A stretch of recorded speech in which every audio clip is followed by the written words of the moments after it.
ମାଉସୀ ନାଁଟା ସିନା ଛୋଟ, କିନ୍ତୁ ସ୍ନେହଟା ଠିକ୍ ମା' ପରି। ମା' ପାଖରେ ନଥିଲେ ଯେ ନିଜ ମମତାରେ ସବୁ ଅଭାବକୁ ଭରିଦିଏ, ସିଏ ହେଉଛି ମାଉସୀ।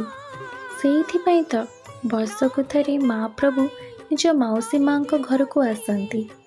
ଆଉ ବାହୁଡ଼ା ବେଳେ ମାଉସୀ ମା' ସ୍ନେହଭରା ହାତରେ ଅର୍ପଣ କରନ୍ତି ମହାପ୍ରଭୁଙ୍କ ଅତି ପ୍ରିୟ ପୋଡ଼ପିଠା। ସେହି ସ୍ନେହଭରା ପରମ୍ପରାକୁ ମନେ ରଖି ମୋ ମା' ମଧ୍ୟ ଆଜି ଶ୍ରଦ୍ଧା, ଭକ୍ତି ଆଉ ମମତାରେ ମହାପ୍ରଭୁଙ୍କ ପାଇଁ ପୋଡ଼ପିଠା ପ୍ରସ୍ତୁତ କରିଛି। ମହାପ୍ରଭୁ ଆମର ଏହି ଛୋଟିଆ ଅର୍ପଣକୁ ସ୍ନେହରେ ସ୍ୱୀକାର କରନ୍ତୁ। ଆପଣଙ୍କ ବାହୁଡ଼ା କେବଳ ଗୋଟିଏ ଯାତ୍ରା ନୁହେଁ, ଆମର ହୃଦୟରେ ଆଉ ଗୋଟିଏ ବର୍ଷର ଅପେକ୍ଷାର ଆରମ୍ଭ। ସେହି ଅପେକ୍ଷାରେ ରହିବ ଭକ୍ତି, ରହିବ ବିଶ୍ୱାସ, ଆଉ ରହିବ ପୁଣି ଥରେ ଆପଣଙ୍କ ଆଗମନର ଆଶା।